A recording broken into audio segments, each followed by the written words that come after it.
ও বাবা রে, কি টেনশন হচ্ছে রে বাবা। কি হলো রে? ও বাবা রে, ও বাবা রে করছিস কেন?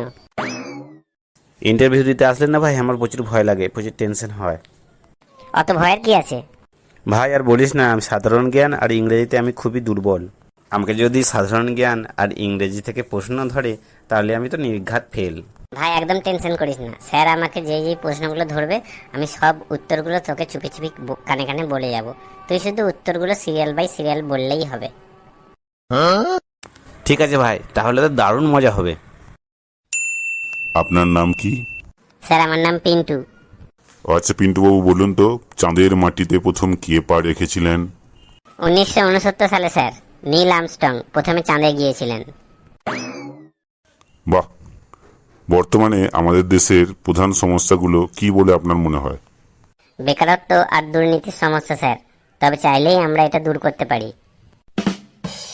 আচ্ছা ঠিক আছে, আপনার এবার শেষ প্রশ্ন। আপনি কি আমাদের কোম্পানিতে মন দিয়ে কাজ করবেন? অবশ্যই স্যার, এটা আমার অনেক দিনের স্বপ্ন ছিল। হ্যাঁ ভাই, বল বল বল, কেমন ইন্টারভিউ হলো? আমার তো ভালোই হয়েছে, তবে আমি যে উত্তরগুলো বলেছি সেগুলো তোকে পরপর সব সিরিয়াল বাই সিরিয়াল বলে দিচ্ছি, আর তুই পরপর সিরিয়াল বাই সিরিয়ালই উত্তরটা দিবি, তাহলেই কেল্লা ফতে। প্রথমে বলবি 1969 সালে স্যার নীল আর্মস্ট্রং।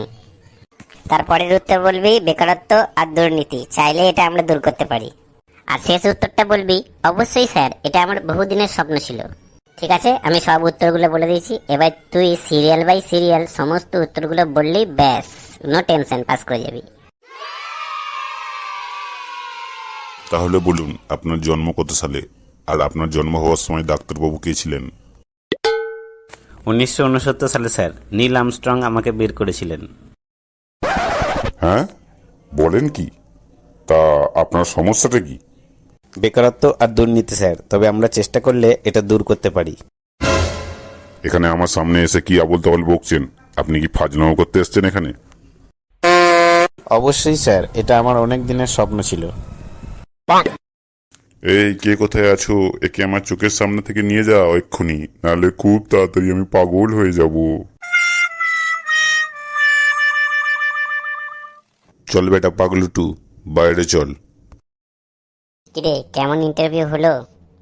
একদম ফাটিয়ে দিয়েছি স্যার, আমার থেকে এত ইমপ্রেস হয়েছে যে রুমের বাইরে যেতে আমার কোনো অসুবিধা না হয়, এই কারণে একজন সিকিউরিটি গার্ড দিয়ে আমাকে বাইরে বার করলেন।